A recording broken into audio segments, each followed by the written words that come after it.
Mitilio Pediora. Kag bombo ayan gahete. Sa sining mga tinion ka bombo ari kita subong sa seryoso nga topiko.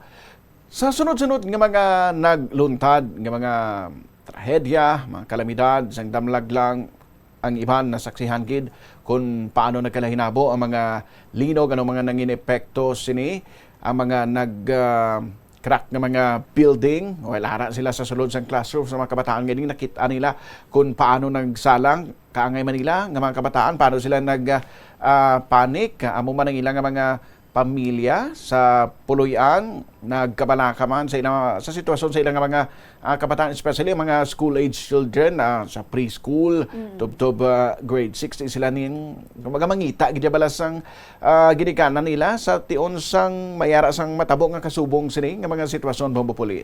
Sang nagligad sa Cebu kung sa diin una gito nagtayog ang linog nga kung sa diin madamo sa mga kabataan nga nagkalapilasan bangod man nga nadaganan, nadagdagan man diri sa nga pila ka mga pader no nga pag matapos no nga nagluntad man nga linog and sunod-sunod na ina to hamakon mo do ano ba lang at ikita nga mga dalaggo nagakabalaka sa amo sini nga mga nagahitabo sa aton man nga palibot, how much more no ang aton man nga mga kabataan bomboayan. Yes, so subong nga aga ka bombo aton nga hatagan sang kasanagan kag mas mapadaluman naton diskusyon may kang tanan sa sining topiko. That is why subong nga aga nag-imbitar kita diri sa Good Morning Philippines sang isa ka espesyalista, isa ka psychiatrist. Nagraduar ini siya sang medtech nga degree program sa University of San Agustin kag nagkuha sang medisina sa West Visayas State University College of Medicine, ang iyang residency sa West Visayas State University Medical Center, and associate member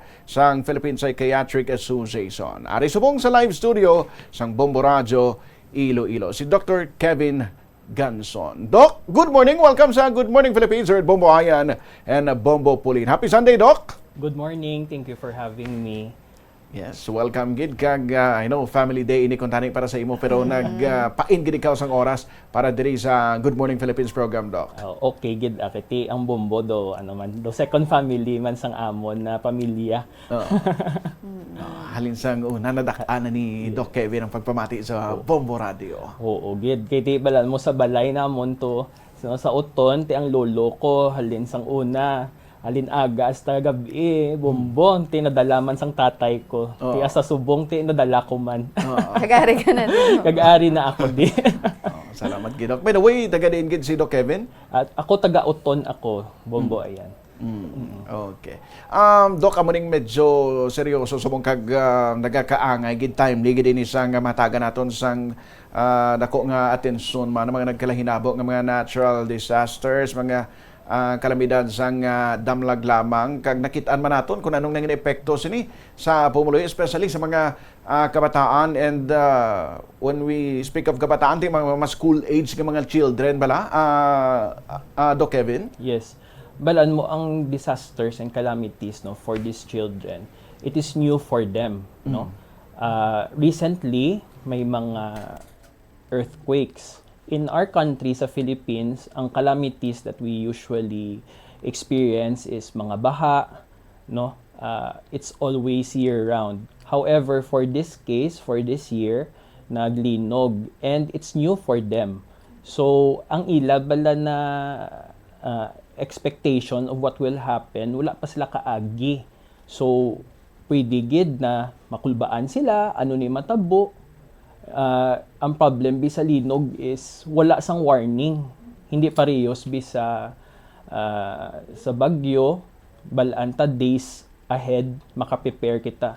Sa linog wala, gahigda ka lang, magkurog dayon, ti hindi mo kabalo matabo. Ti ang mga children ta, ano pa bi sila? They only knew it's a books. So, most probably, matabo sila, makulbaan sila, they will feel scared, and at times, hindi nila makabalo anong himuon nila. Okay. So, ang ining bago na naman ining experience, although na mga experience lang nga hindi ihalandumon kay trauma, grabe nga kadlok ang ginadulong ini sa ila. Sa sining nga mga senaryo, Abi, Dok, anong mga common nga mga psychological reactions ni nga masami maobserbahan naton sa mga kabataan after sila maka-experience ang mga calamity or mga natural disasters, Doc? So sa aton mga kabataan no, sa ilang maexperyensyahan, depende man abi kung ano sa edad nila no. For example, if earlier sila 6 years old below, hindi pa na sila bikabalo mag-express sang ila kahadlok. Pwede sila makita nyo gapalapit sila sa ila parents, do gahag, do clingy bala. Or out of nowhere mahipos lang sila or hindi na sila maghampang. Pero sa mga hambalunta, mga dako-dako na until teenager, mas maka-express sila, tapos out of nowhere mahibi sila or pwede ma-angry sila. Pero at times, because ang aton kabataan, hindi pa nila ma-understand kung ano ang ila ng batsyagan, may ginatawag kita na those somatic symptoms, no? When you mean somatic symptoms, duga kadto sa lawas. Duga sakit ila lawas, kasakit ila ulo, nagdumasuka sila. So, if ever bala may matabo na kalamidad, tapos though they are very scared, at times they feel that way. With this man, Doc, paano mag-react diri or paano diri or ano ka-importante nga ang ginikanan ang guardians ang kabataan ara sa tion sang amo sini nga mga sahi nga may emerhensya and most likely ti ara iban sa eskwelahan wala sila sang directly nga madangpan bala pero Yes. sang may duwa ka kabataan nga nagakupan na ito sang times ang linog mga ano ka-importante ini siya, Doc? Kay number one, ang parents and even the guardians. They are the number one support system sang isa ka bata. So kung makita nila ang ila na parents, they will feel safe naturally. So amo na makita nyo kung to sa sulod sang eskwelahan do kakulbaan na bala mga bata na do hindi nila kabalo kung hindi sila makadto. At times you will see them go to their teachers. Makadto sila kay for them they see their teachers as their second parents. So, da sila ma-huddle, da sila ma-ano. So, us as parents, me included, kay parent man ako, we have to be there for our children, especially in times of disasters. And we have to show them calm and composure. No? Even though kululbaan na for us, kita na adults, no? But in front of our children, we have to show a bit of calm and composure. Kaya kung makita man nila kita na calm and composure, unconsciously they will follow. Tapos mabalaan la everything will be fine. No, in a sense. However, kung makita nila kita na dugasinggit kita, gahibi man kita, human malang kita mo, they will also follow. No. So, in a sense, importante gid na as kita na parents, we are also, no, as adults, we are also equipped na in times of disasters, makabulig kita sa aton mga kabataan by being there and by being calm. Hindi na akigano na lang imo bata. So sa mga kabataan nga ni Doc, ang ambot silingon dumahambal naton nga importante nga makita nila ang tawo nga may ara sila sang emotional attachment kumbaga kay tido masiling naton naga-rely ang ila dira nga balatsyagon kag reaction, Doc. Yes. Kay kung for example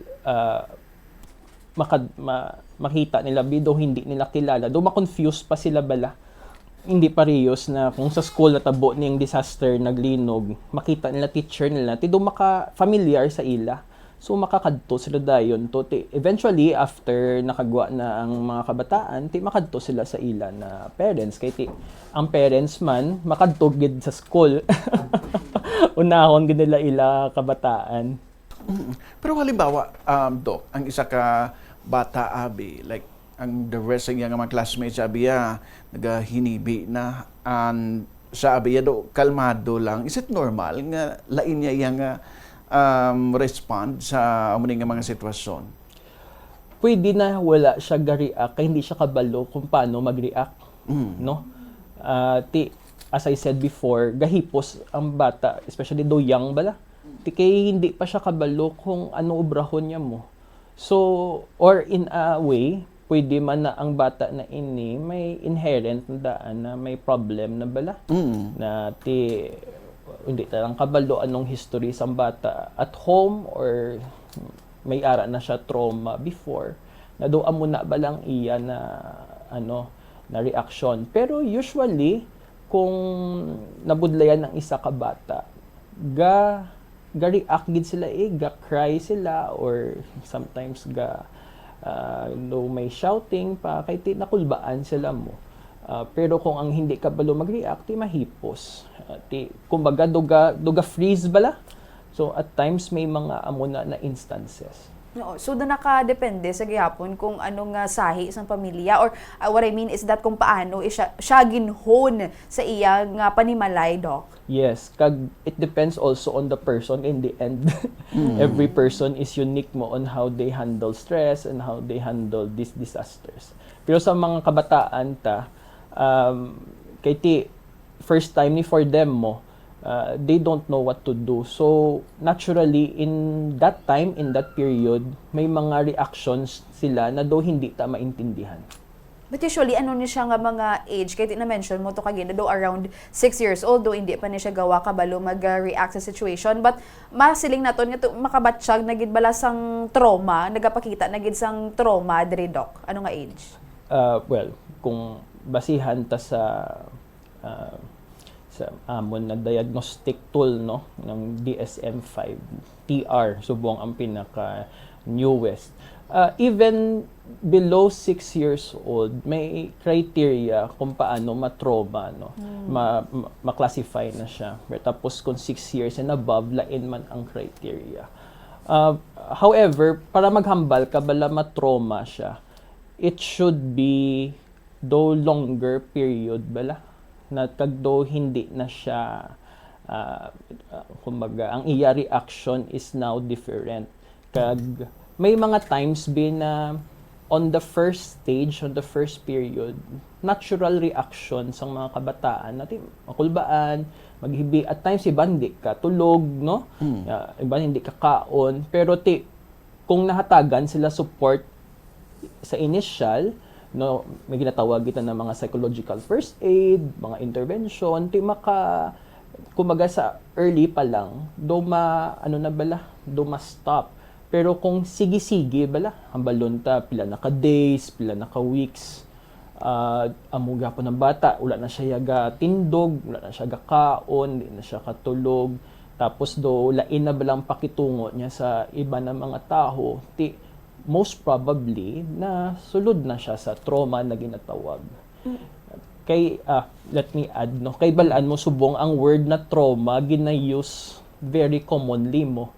So in one of a convention no, dapat trauma should be defined gid, hindi siya bala ihambal insigida no.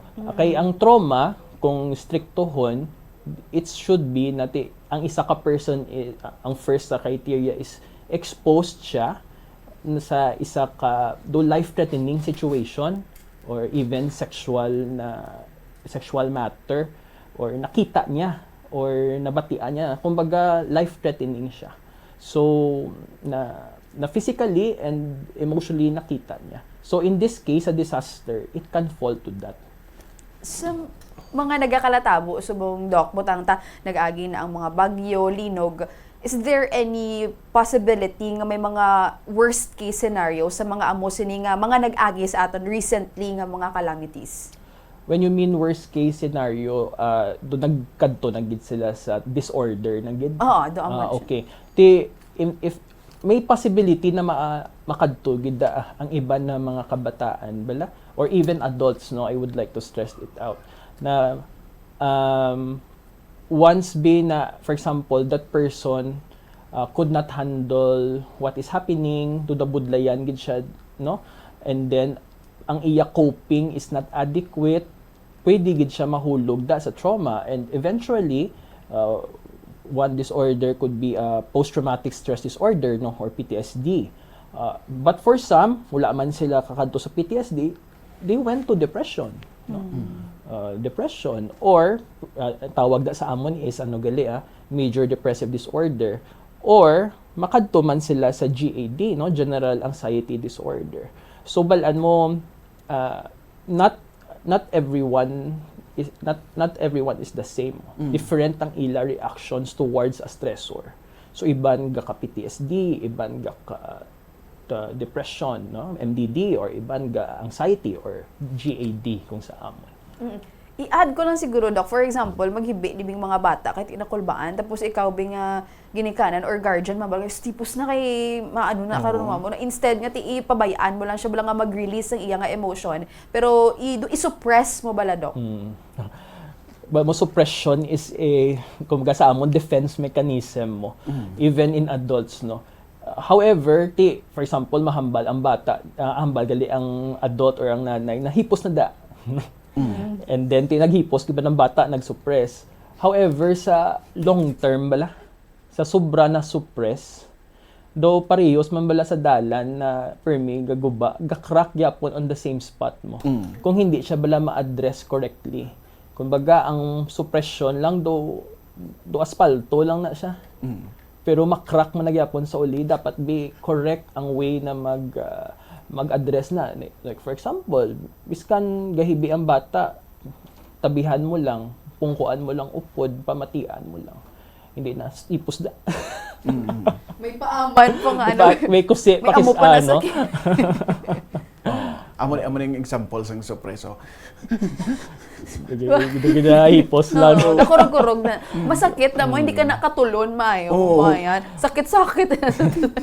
Pero if you notice, no, even in adults, amo na mo, as I said, it's a defense mechanism. Sige. Sa inyo nga bahin, Doc, bilang mga psychiatrists, paano natin gina-differentiate naman niya ang normal stress responses kag mga symptoms, agad ba lang nga daw kinahanglan na gid sa clinical intervention basi kiti kung teacher hindi man sila trained nga mag-differentiate dara even sa mga parents wala sila kabalo nga abi nila normal na tapos sawayo ng bata nga hindi ka magsagi amo na, but kung isa ka psychiatrist agli maglantaw something is wrong sa mo nga bata. Okay. Kay kung maghambal ta normal stress response, gakatabo na siya be earlier mo. Kumbaga after the tragedy, after a few days. Pero kung sige-sige na siya bala, hambalon tabi weeks na siya. Or ang iban be months mo kay sa aton adi ang culture ta sa Philippines, ilang da. Madula na sa ulihi, no. Pero tapos ang gakatabo sila na dugay na gakatabo, may mga changes na bala. For example, wala na sila gasulod sa school. Or ang bata, hindi na siya as playful as before. Or even, may mga self-harming behavior.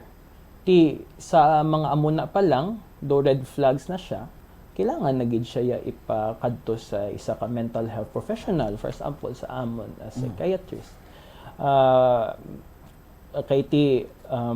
Kung hindi na siya bala appropriate on the time, dugay na siya. Ang iya functioning, nagnubo gid, no? Ang iya consistently grades sa nubo na, wala na siya ga-interact sa iya mga classmates, or even makita nyo na adong nag-aggressive ang bata, duga pang akig na gid siya bala, na do pirmi. So that requires clinical intervention. So sa inyong bahin, Doc, paano naman nato gina-encourage ang mga ginikanan like may yara abi silang hindi tanan nga ginikanan kahibalo kon normal ang ginahulag sila kabataan. If kung may yara man sila man-notice, not everyone is open or willing balang nga ipalantaw kung sabi sa eksperto basi palang malantaw kung anong pwede mahimo diri nga mga intervention, Doc. Kay do ang budlay is hindi man kita bala sensitive bala sa aton children, kay kita mismo may mga problems of our own. Yes. So pero usually as a parent, you have to be sensitive na ang bata ko do permi na lang late subong how. Do ang tulog niya, do wala na siya tulog. So those little na changes, if you are a parent bala, do ma-detect mo na mo.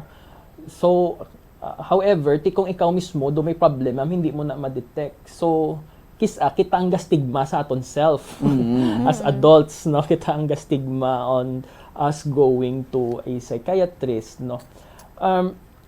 I just would like to stress na here in Iloilo, in Panay, we are very lucky. Kay on the latest count 635 lang ang psychiatrist sa buong Philippines, no? Tipi lang aton population. Kag ti Iloilo is the second largest population sa psychiatrist. So help is really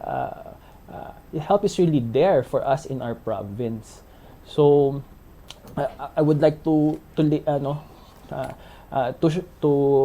encourage the Ilonggo families, no, na help is here, and we want to say na to end the stigma bala.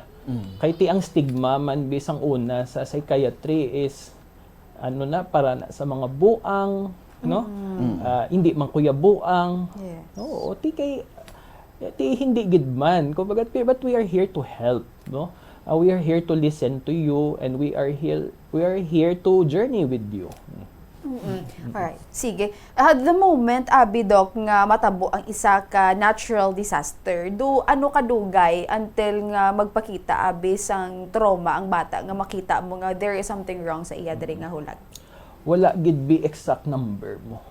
It depends gid ya on the person. May mga even bata or even adults, no, after a year pa, before magwa or a few months later, kay trauma hits a person differently. It depends on the person. There are people living with trauma na even though they have felt it for so many years, wala, go on lang, it's like na force nilang ila self, no. So, well, in the case of children, hindi man sila mapaktan. Amo na dapat sa mga parents nagapamati, you have to look, you have to feel your child. Ito importante man ang feelings mo, ang bata usubong, wala na saya ga tulog, wala na saya ga kaon. Kung ma-feel mo bala na biskan ang balon 1 month, no, or 2 months, kung hindi na siya bala kung dulain na gid bala, you can seek help. Ano ni siya, Doc, man? Dalain ni siya nga feeling mo, aligaga ka sa mga kabataan natin, or kung it applies man sa mga adult na nga kung nagahigda lang ikaw, feeling mo dugalinog na pagkatapos na kulbaan ka na lain ng kakulba ang nabatsyagan mo. Kay kung pero wala siya actually nagakatabo bala, Doc, how? unahan mo na. At times it depends pan on the upod pagid na iba na simptoma mo. So kung for example gapas lang siya, in a way hindi pa man siya do red flagged, pero kung sige na with other symptoms, no, na amo na ang dapat base ipakonsulta na niya siya. Halimbawa, Doc, if maano sabi, mapabayaan lang sa and sa mo na ang edad, wala gid siya mahatagan sang atensyon, kung mag-abot naman siya sa certain age, anong possibility nga madala niya Doc, or anong possibility nga ma-outgrow na lang niya daw malimta na lang wala, or basi mahambal sila total dala na lang to sang iya pagkabata, since nga may edad na siya, subong may buot-buot, madula man lang na siya. Amo ni ang perbi ko ginahatag na example sa akon man mga pasyente bala. Na as I said before, ang dalan bala na nag-crack, no. Kumbaga gintabunan talang ginaspaltuhan talang. Do parehas man nakita na tao na very thick na balang asfalto through the years bala gindala talang. However, the cracks is still there. It happens on the same spot, no, every time. So amo man nakita na mga tao may at times kaysa subrata na asfalto sa subrata sa suppress bla sa aton emotions kay aton memories, magdako na kita may mga gamay lang na trigger nga amo ni akong response man nga makita ko amo ni classical description sang taho. For example, akig-akig gid ako, o kung matalsikan ng kusang ininit gamay grabe na blang response bla mangaway ka na bala. Kaysa sobra bala na suppress ang aton mga memories bala sa gakatabo sang bata pa kita, follow through na siya magdako kita. So ang aton behavior on certain triggers kumbaga may mga behavior na ginahimo kita na kung ma-trigger kita, amo na ang ginahimo ta. So, amo na, it's good to introspect, no? It's good to look within us, no? Amo ni ako, for example, mag-act, no? Base may natabo sa una. So, at times though, we have to also listen to our thoughts. To listen to also to our feelings. Sige. Gusto ko lang ma-highlight man Dok ang role nga ginatungdan sa mga teachers bala kay silang first gidara nga pwede dangpan sang kabataan kung ano man ang matabo dara.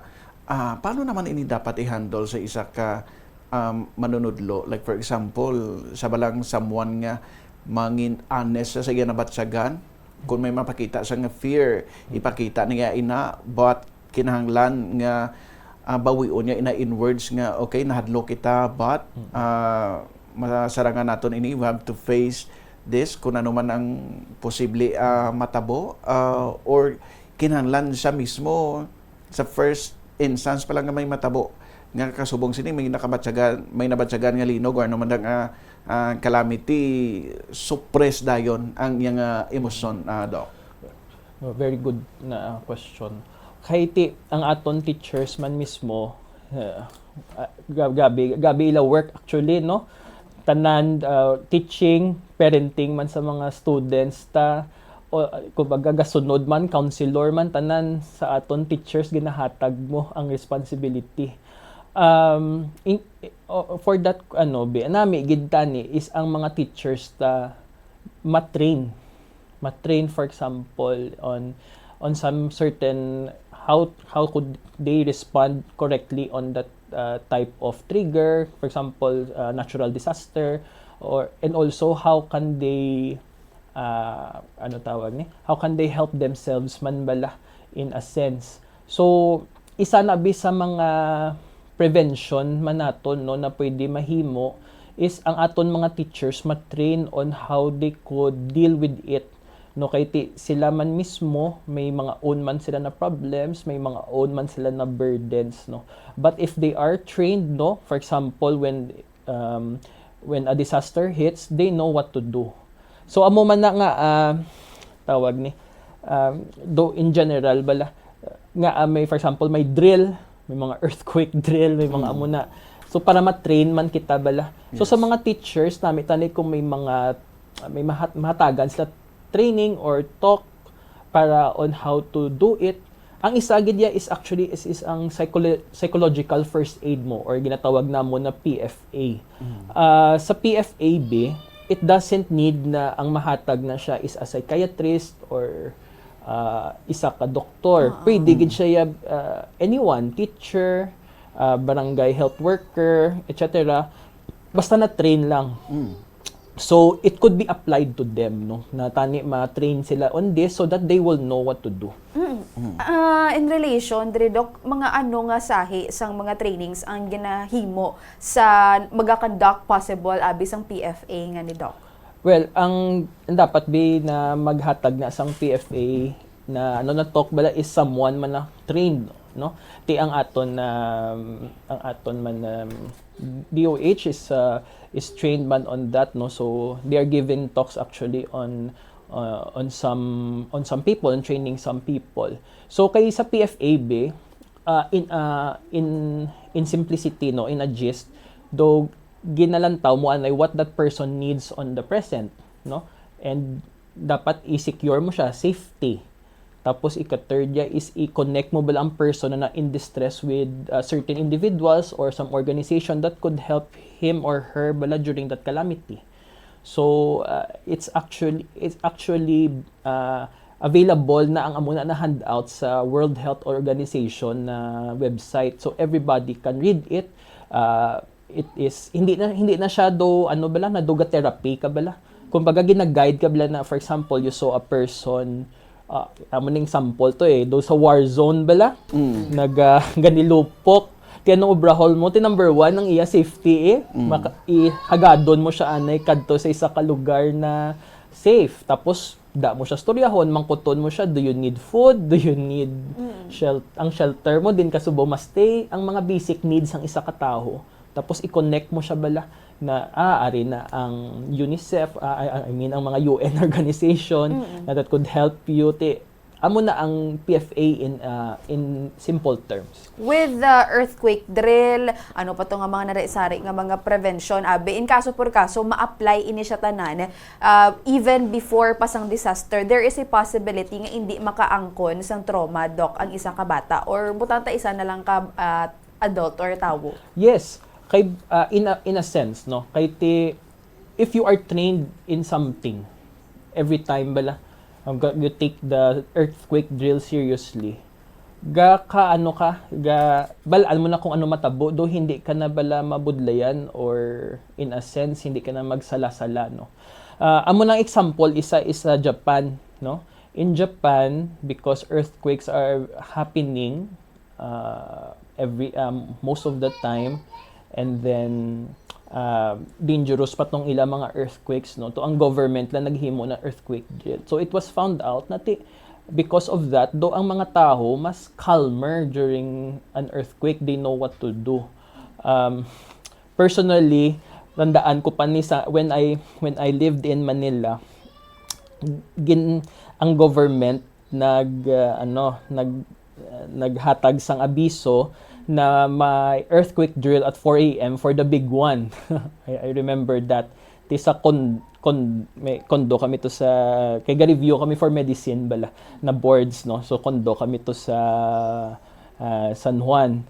So mga alas 4 sang aga, nag-ring gid ang phone na kailangan earthquake drill, you know what to do, kung may ara lang i-cover sa imo head. So naka-help siya bala in a way to prepare.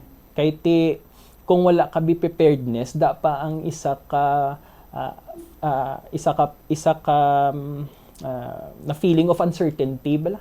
Kung hindi ka kabalo kung anong obrahon mo, ka magsala. Pero kung kabalo ka na train ka, kumbaga do parehas man na bala in a hospital, no, amo niyang last example ko. Say if first time ka sa emergency room, syempre makulbaan ka hala, may nagabot na tao, hala siya gaginhawa. Doon nakulbaan ka. Pero sa sige-sige bala na gina-train ka sang imo mga upod sa mga seniors mo, amon obrahon mo, gina-guide ka. Kung may mag-abot na pasyente nagsusunod sa emergency room, calm ka na bala. So kung makita nyo ang mga nurses naton kag doctors sa emergency room, they look calm because they have trained for this. They have kumbaga they have prepared for this. So amo man na very important gid ang mga drills na ni for us, no? For us and in general. Oo. Siguro Doc, hindi man sila nga pero kahapos siguro kung i-apply siya sa adult.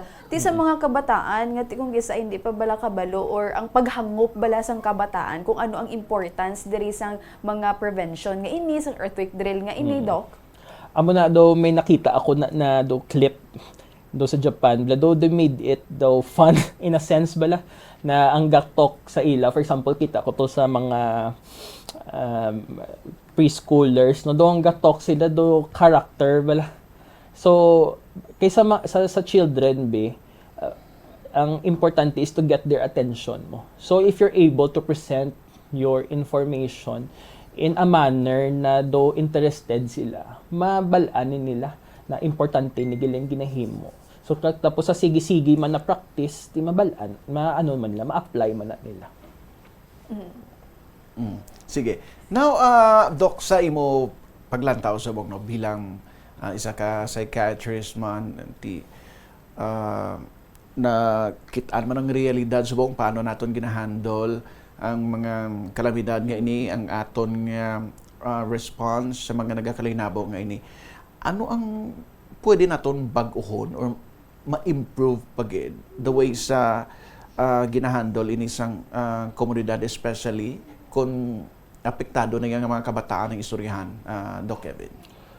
I think mga changes guro, I just would like to highlight na ang stigma bala na kailangan amat-amato na naton kuwaon bala if a person is expressing ang iya emotion, ang iya na nabatyagan, ang iya na think, na we are more willing to listen, no? So that at times kita man na Filipinos may trait man kita na sige bay ilang na okay lang, hindi lang na bala isipa, hindi lang na bala panumduma. Pero do na dula tabala ang trait na mamati. So kung we are listeners, no, if we listen to what that person is saying, we can be sensitive on certain aspects. So it will begin with us, no, I hope the listeners who are listening that you should also listen to your children, to your friends, no, kung ano ilan na batyagan. You should also listen to your thoughts man, to yourself man, no, na to have that calm and peace of mind para to be sensitive on these things, no. And tikikitabi as a Filipino, as Filipino citizens, no, and culturally may ara kita bayanihan culture man, no. So na very mabulinigon, no, and that's very good. We should continue to do that. And I want to add that the listening aspects ng bayanihan should be emphasized, no. Sige. Mamayan. Okay. Sige, Doc, I know nga marami sa mga natun-an gid ang aton nga mga ginikanan kay teachers, ti mga kabataan subong hindi pa nila fully ma-appreciate gid gano gina-discuss naton, but it's up for the parents naman to educate themselves mas padamuon pag nilang ilang ihibalo kung paano mag-handle sini. Pero gusto ko lang isalot na gid lang, Doc, since nga naga-istorya man kita sa welfare sang kabataan, siyempre ako dire ang papel sa mga maestra man, ilang mga manunudlo, ang about ni sa wellness break bala for DepEd, teaching personnel, although 1 week lamang ini, October 27 to 30, pero tinadala na gid lang ang aton nga All Saints Day and All Souls Day.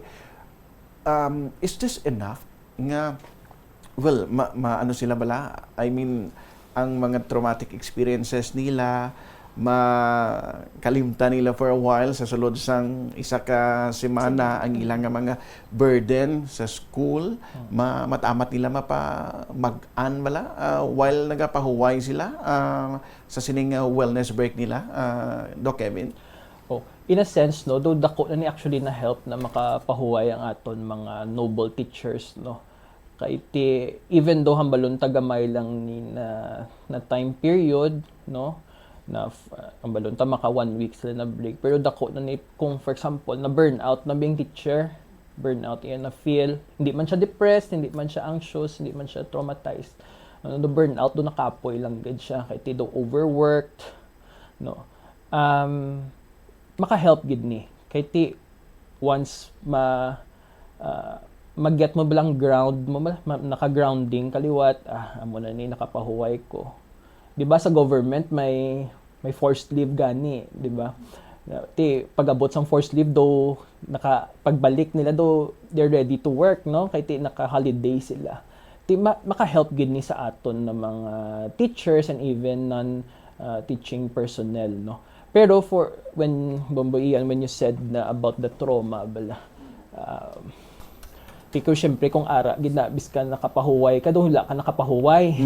Kung depressed ka or anxious ka, biskan may break do wala gyapon, wala ko gyapon tulog. Diba si amo nilang tsansa nila na maka seek help bala. So stigma should stop within ourselves na, no, if we are feeling this way, especially sa aton mga teachers and to everyone, to mga adults, not parents, na you should if you feel na do kabudlay na gid, there are professionals that would listen to you, that would journey with you. Sige. Lastly, Doc, basi may mabilin ikaw sa aton nga mga tagpalamati subong, mga ginikanan, mga teachers, aton nga community abi dire, Doc? So sa aton ng mga listeners ang Bombo Radio, no, nami gid to ginhambanon to educate no ourselves, and also to get in touch with our feelings and with our thoughts no on what has happening, and also nati as kapila ko ni hambalon that we have to stop the stigma gid no of na hindi magpakonsulta, or even to stigmatize ourselves na ang aton ginabatsyag wala lang ni na even to budlayan ka na gid. So remember no na diri sa Iloilo we are very lucky no, we are very lucky na madamo disang mental health professionals na maka-work no. Even in our public institutions we are lucky kay may duwa gid na training hospitals ang psychiatry diri. Sa Bacolod gani wala. Sa Cebu isa lang. Sa Mindanao duwa. So imagine ang sa Mindanao, Zamboanga and sa Davao. While us here sa Iloilo dalawa in the same city. So if you know na that you are nanabudlayan na ikaw, we are here to listen. We are here to help you in the best way that we can. Okay. Sige, Dr. Kevin Ganson. Doc, salamat gid sa sining nga tiempo nga ginhatag mo diri sa Good Morning Philippines sa Bombo Radio Iloilo, gud nga mas ma-edukar pa gid ang aton nga mga kabombo, and ang knowledge nga ini nga gin-share naton sa ila mas maga-empower pag ini sa ila, especially sa mga ginikanan, sa mga manunudlo man, and kung tani no mas sa mga natungdan nga mga ahensya sa gobyerno man, kung tanik mas matagan man naton sang atensyon ang pag-equip sa mga manunudlo sang nagakaigo gid bala nga ihibalo kung paano nila i-handle ang mga kadako nga population sa ilang mga students during sa tiun nga may kasubong sila nga mga sitwasyon nga kabudla gid i-handle, especially ang emosyon sa mga kabataan. Kay Dr. Kevin Ganson Saliwat, isa ka psychiatrist, Doc. Maraming salamat and good morning sa imo. Thank you and good morning. Oras sa Bombo Philippine Standard Time, 25 minutos ang nakaligad sa alas 11 sa ngaga. Sa pagpanabalik sa Good Morning Philippines sa Kabombo, magakuha kita sa update nagikan sa aton nga koneksyon sa may